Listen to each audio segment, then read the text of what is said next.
The final step is you have to decide how you can add a little bit of pizzazz to this with some colors that are similar in the color wheel to what color you already have on there. You'll notice that on this one, green has yellow inside of it because blue and yellow makes green. So the two primaries make the secondary of green. So I use yellow and green to add some more depth and range of color. And I think I add a little bit of blue in there too.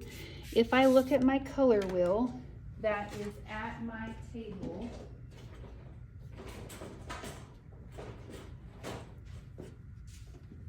so here's a color wheel that I pulled out of the middle table. You will see it shows the graduated value of darks to lights, which is a good visual to help you as well.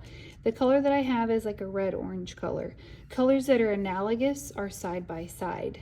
If I have the warm color over here, then I want to stay in this warm range to add my accents. So I found red, orange, and yellow because that will work really well with the orange. If you use colors that are opposite, it might get kind of murky looking on your paper. So stick with analogous colors, whatever your color is. Find a family member on the color wheel that's next to it. And then you can start adding in some other blends of colors. Your color will not really go over your highlight with a charcoal. Colored pencil and charcoal are not very good friends. So that's why we started with the charcoal. So we already had our highlight and we don't have to worry about that disappearing. It will smudge though, so you need to be careful that you're not smearing all over the place.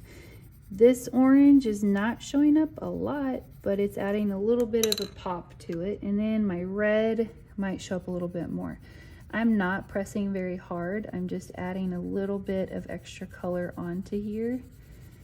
So you can do this with your analogous colors. You can also burnish. Burnishing means that you press harder with a lighter color typically. It could be with any color, but if you press harder with your lighter one, you can release some of the waxiness that's in your color pencil, and you can add that on top to make it pop out. Anything that is in front of another shape, you want to try to make lighter than the other one. So if I burnish this with yellow, I am not going to be able to add any white on top of it. So if you want to make sure that you have some really bright highlights, you don't want to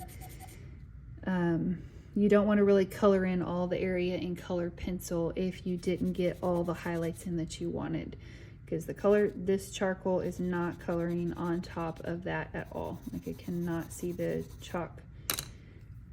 charcoal pencil. So you can go through your paper and you can add a little bit of highlight onto this. I would strongly suggest using your manila paper to keep your paper clean and so you don't get anything smudged around, and just add some vibrant colors. You can also color directly on top of your black because that was colored pencil, and you can blend colored pencils as long as they're not burnished. If it's burnished, then you've made it really waxy and other colors are not going to go on top of that very well. But go through and add any pops of color onto yours, and I'll show you mine in a moment. Okay, I've gone in and I've added some yellow, I've added some red in some areas, I've added some orange, and yeah, red, orange, and yellow into these areas to create a little bit of a range in some of the colors. You can add as much or as little as you like. The main thing I'm looking for is that you have highlights and you have shading and that you have a range of graduated values on yours. If you need to try to go back in with a white and add any in, you can. If it doesn't work, you may try colored pencil. The colored pencil really doesn't want to go over any of the chalk or the charcoal. So once you finish this, your project will be done, and then I'll see them when they're finished.